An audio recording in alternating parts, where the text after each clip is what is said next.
The day my mother-in-law handed me a check for $2 million and told me to disappear from her son's life forever, she had no idea she was about to lose everything she'd ever worked for. Because what she didn't know, what none of them knew, was that my family didn't just have money. We owned the very institution that held the keys to their empire. And in exactly 48 hours, I was going to use that power to teach them the most expensive lesson of their lives. But to understand how we got here, I need to take you back to where it all began. My name is Sarah, and this is the story of how I went from being called a gold digger to becoming the woman who brought down an entire family's fortune with a single phone call. 3 years ago, I was a 26-year-old marketing coordinator living in a modest one-bedroom apartment in downtown Seattle. I drove a 7-year-old Honda Civic, shopped at Target, and my biggest luxury was my monthly subscription to a local book club. I wasn't poor, but I wasn't rich either. I was just normal. That's when I met David Chen. David was everything I wasn't expecting to fall for. Quiet where I was outgoing, methodical where I was spontaneous.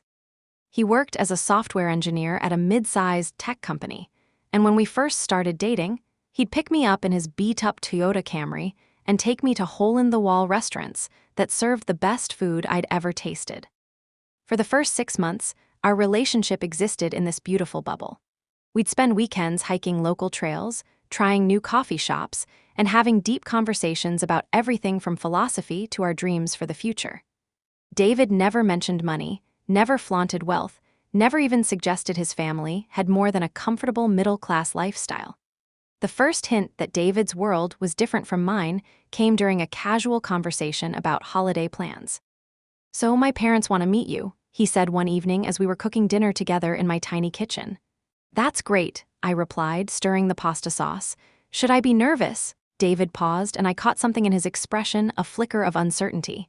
"They're particular," he said carefully. "About family traditions, appearances, that sort of thing." "Particular how?" Another pause. "They've built their lives around their business, Chen Industries. It's been in our family for 2 generations, and it's pretty much their entire identity." That night, after David went home, I did what any curious girlfriend would do. I Googled his family. What I found made me nearly drop my laptop. Chen Industries wasn't just a business. It was a manufacturing empire worth over $50 million, with contracts spanning across 3 states and partnerships with major automotive companies. David's father, William Chen, was featured in business magazines as one of the most successful Asian American entrepreneurs on the West Coast. Their family home, according to a lifestyle article from 3 years prior, was a 12,000-square-foot mansion in the exclusive Bellevue Hills neighborhood. I stared at my screen, trying to reconcile the images of marble foyers and wine cellars with the man who'd spent the last 6 months splitting appetizers with me at diners and insisting we take the bus instead of Uber to save money. When I confronted David the next day, his explanation was heartbreakingly simple. "I wanted you to know me first," he said, his voice quiet but sincere. "Not my family's money, not their expectations, not their world, just me." And I did know him. The David I'd fallen in love with was genuine, kind, hardworking, and completely unpretentious. The fact that his parents happened to be wealthy didn't change who he was as a person, but it was about to change everything else. The Chen family estate was everything the magazine photos had suggested, and more. As David's car wound up the circular driveway, I pressed my face to the window, taking in the perfectly manicured gardens, the fountain that belonged in a European palace, and the house that looked more like a luxury hotel than someone's home. "Remember," David said as he parked, "they mean well. They just express it differently than most people." The front door opened before we could knock, revealing a woman who could have stepped out of a high-end fashion magazine. Patricia Chen was impeccably dressed in what I would later learn was a custom Chanel suit, her gray hair styled in a perfect bob, her makeup flawless despite being in her own home on a Sunday afternoon. "David, darling," she said, embracing her son with the kind of careful hug that doesn't disturb clothing or makeup. Her eyes immediately shifted to me, and I felt like a specimen under a microscope. "And you must be Sarah." It wasn't a question, and the way she said my name suggested she'd already formed opinions about me that this meeting would either confirm or, if I was lucky, slightly modify. The interior of the house was a monument to wealth. Crystal chandeliers hung from 20-foot ceilings, original oil paintings lined the walls, and every piece of furniture looked like it belonged in a museum. I tried not to gawk, but it was impossible not to feel overwhelmed. William Chen emerged from what appeared to be a home office, and I immediately understood where David got his quiet intensity. William was a man who commanded attention without raising his voice, whose handshake conveyed both welcome and evaluation. "Sarah," he said, his voice warm but measured. "David has told us so much about you." The family dinner that followed was an exercise in subtle interrogation disguised as polite conversation. Every question seemed designed to map my background, my family's financial status, my career prospects, and my long-term intentions. "So, marketing coordination," Patricia said as the first course was served by actual hired wait staff. "That must be interesting work." "I love it," I replied, trying to inject enthusiasm into my voice. "I'm working on campaigns for local nonprofits right now, helping them reach new donors and volunteers." "Nonprofits," William repeated. "Noble work, though I imagine the compensation is." "Dad," David interrupted gently. "I'm just curious about Sarah's career goals," William continued smoothly. "Whether she sees herself staying in the nonprofit sector long-term." The conversation continued in this vein for 2 hours. They asked about my parents' occupations. My father was a retired high school principal, my mother a part-time librarian, where I'd gone to school, State University on a partial scholarship, and my thoughts on family planning, financial responsibility, and maintaining appropriate social circles. David tried to steer the conversation toward lighter topics, but his parents had an agenda, and they were methodically working through it. The breaking point came during dessert, when Patricia made what she probably thought was a compliment. "You know, Sarah, I admire young people who are willing to work hard to improve their circumstances." David has always been attracted to projects that need development. The word hung in the air like a slap. Projects. That's what she saw me as. David's face went white. "Mom, I'm simply saying," Patricia continued, her smile never wavering, "that we appreciate Sarah's ambition." I made it through the rest of the evening with what I hoped was grace, but inside I was reeling. The drive home was silent until David finally pulled over in a parking lot halfway back to my apartment. "I'm so sorry," he said, his voice thick with frustration and embarrassment. "They were completely out of line." "They think I'm a gold digger," I said flatly. "They think everyone who isn't from their world is a gold digger," David replied. "It's not about you specifically, it's about their fear of losing control." "David," I said carefully, "I need you to understand something. I fell in love with the guy who takes me to food trucks and argues with me about movies. I don't care about your family's money." "I don't want their money. I just want you." He reached over and took my hand. "I know, and that's exactly why they're scared of you." Over the next year and a half, David and I navigated the complex dynamics of our relationship while his parents waged a subtle but persistent campaign to undermine our connection. It wasn't overt enough to create an ultimatum, but it was constant enough to create stress. There were the family friends Patricia would invite to gatherings when she knew I'd be there. Inevitably single, accomplished women from wealthy families who would monopolize David's attention with conversations about shared experiences I couldn't participate in. Ski trips to Aspen, summers in the Hamptons, private school memories, elite university connections. There were William's casual comments about the importance of strategic partnerships in both business and personal life, and how emotional decisions could have long-term consequences for family enterprises. And there was Patricia's passive-aggressive gift-giving campaign. For my birthday, she sent me a spa day package at a discount chain spa, not the luxury resort spa the family regularly frequented. For Christmas, I received a gift card to Nordstrom Rack, while David's ex-girlfriend from college, who was now dating a family friend, received a vintage Hermes scarf that had been sitting in Patricia's closet. "She's trying to make you feel small," David explained after the Nordstrom Rack incident. "It's her way of establishing hierarchy." "It's working," I admitted.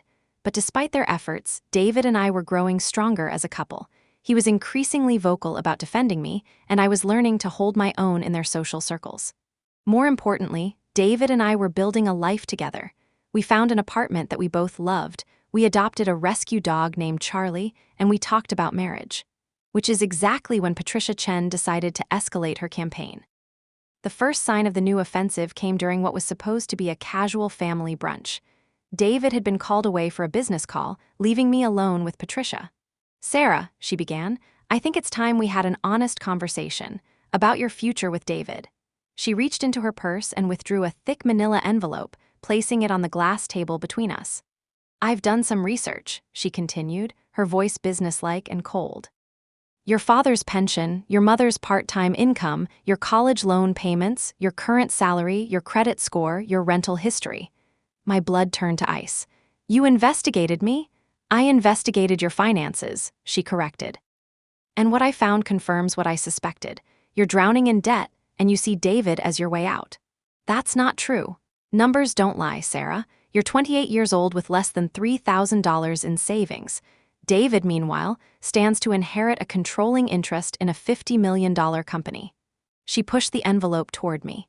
This contains information about a position at our company's marketing department in Portland. It's a significant step up, with a salary that would allow you to pay off your debts. The only requirement is that you relocate immediately and end your relationship with David. You're trying to buy me off. I'm offering you a way to build the life you actually want instead of trying to marry into one. I stood up. I'm not going to sit here and let you insult my family or my background. I'm not insulting anything. I'm stating facts. The question is whether you're going to be honest about your motivations. It is a romance. I love your son. Love. Patricia said the word like it tasted bitter. How convenient that you discovered this love for a man whose family happens to be wealthy. That's when David returned. What's going on? Your mother just offered to buy me off, I said, gesturing to the envelope. David's face went through several emotions: confusion, realization, and finally fury. Mom, you didn't. I offered Sarah an opportunity to be honest about her priorities, Patricia replied smoothly. We're leaving, David said, taking my hand. No, Mom, this is way over the line. As we headed for the door, Patricia called after us. She'll never be one of us, David, and eventually that will matter more than whatever you think you feel for her now. In the car, David was quiet for several minutes before finally speaking. I'm done, he said. I'm done with their games, their tests, their manipulation. I love you, Sarah, and I'm not going to let them destroy what we have.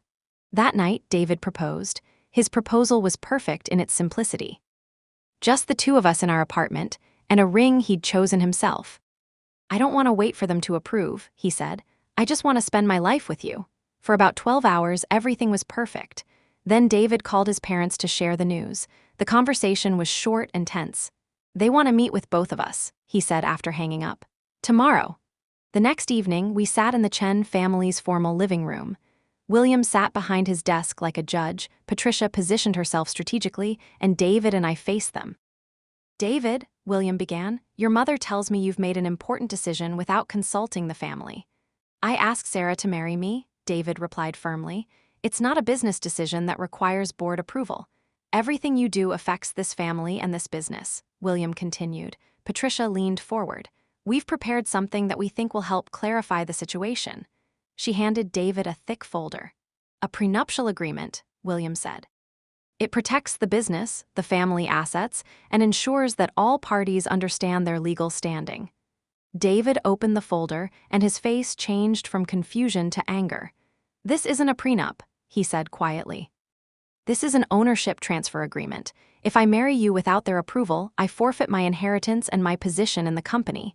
Everything goes to my cousin Marcus. It's a standard precautionary measure, Patricia said. Against what? David demanded. Against me falling in love. Against making decisions that could jeopardize everything we built, William replied. I found my voice. So you're saying David has to choose between me and his family? We're saying, Patricia said, her tone sharp, that choices have consequences. David stood up abruptly. You want to know what I'm giving up? I'm giving up parents who would try to manipulate me with money. I'm giving up a family that thinks love can be bought and sold. He turned to me. I choose Sarah. I choose love over money, happiness over control, and my own future over your fear. We left that night with David effectively disowned. But we had each other, and for the moment, that felt like enough.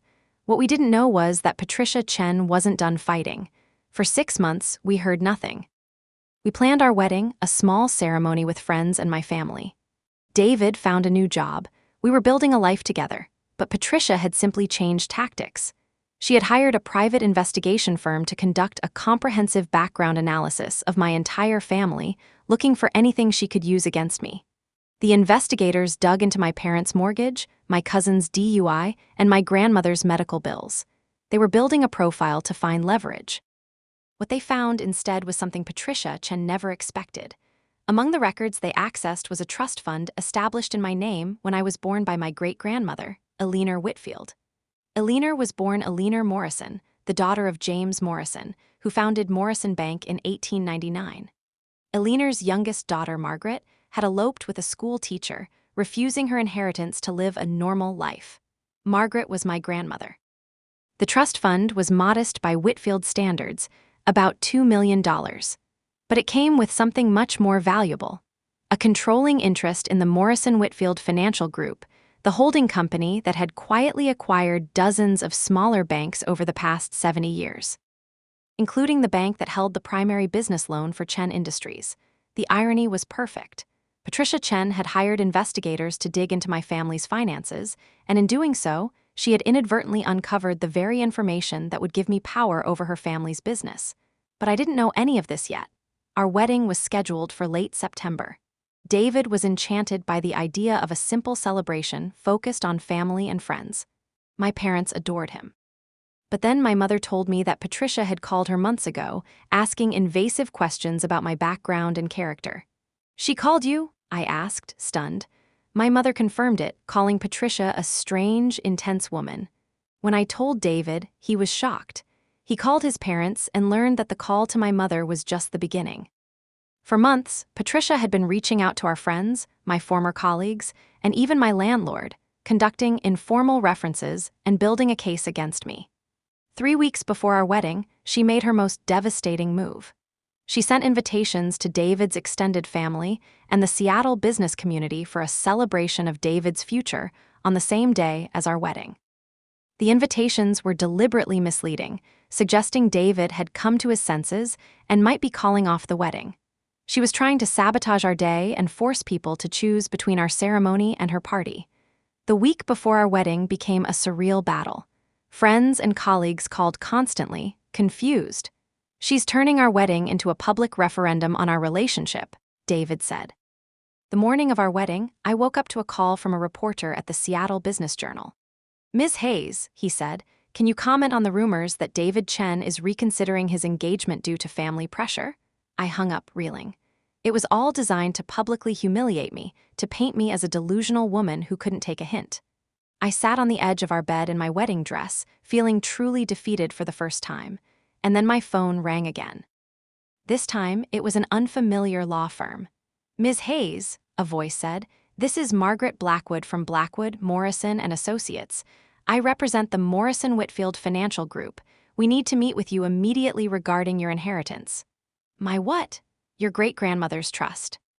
We have urgent information about your financial holdings that requires your immediate attention."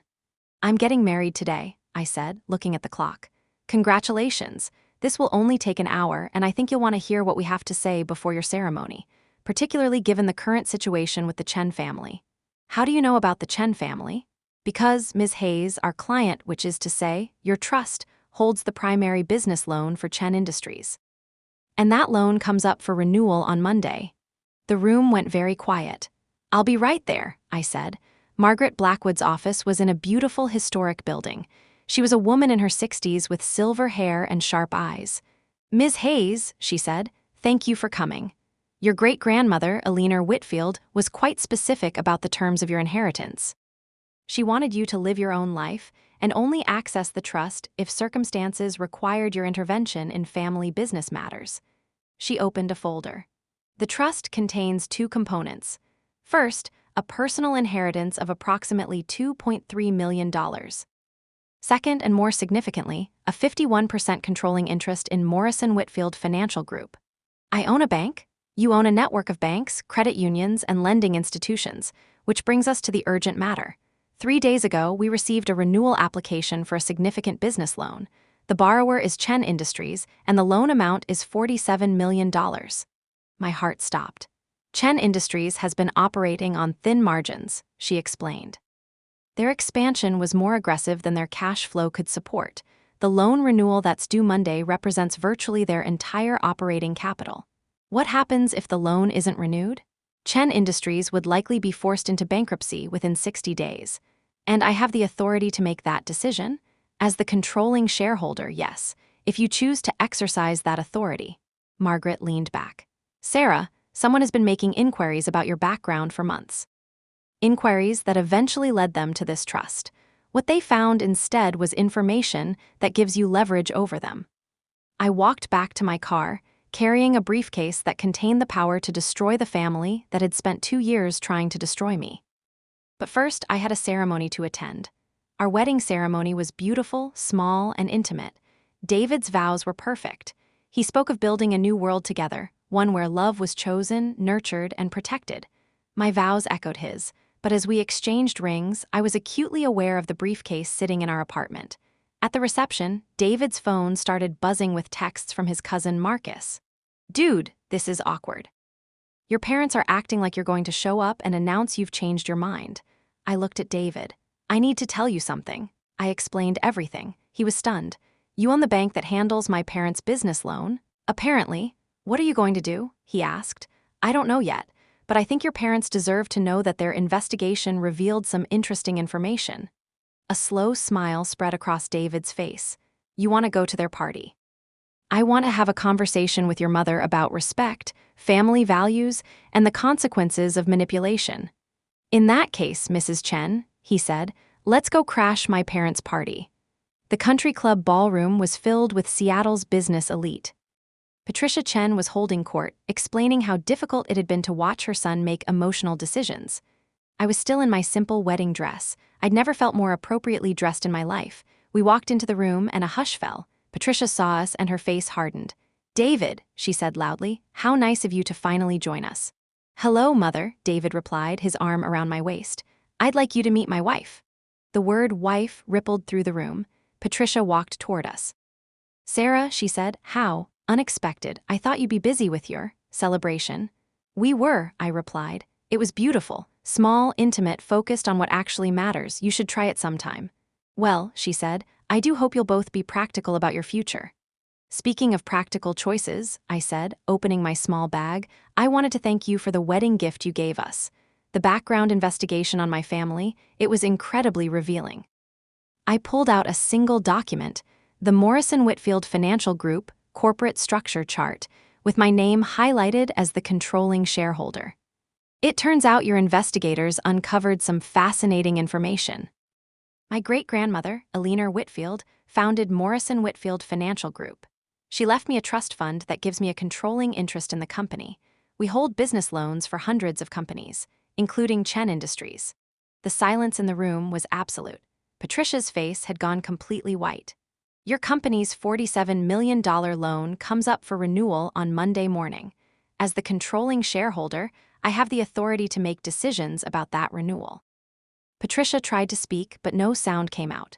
Now, I continued, my voice calm but carrying through the silent room, I want to be clear. I didn't know about this until this morning. I didn't pursue David for his money, I didn't target your family, and I certainly didn't plan to end up in a position of power over your business. But now that I'm here, I've realized something. For 2 years, you've tried to put a price on my love for your son. You've called me a gold digger, investigated my family, and tried to humiliate me. Well, Patricia, we're going to talk about my relationship with your son in the only language you seem to understand: business. I have 2 conditions for the renewal of your loan.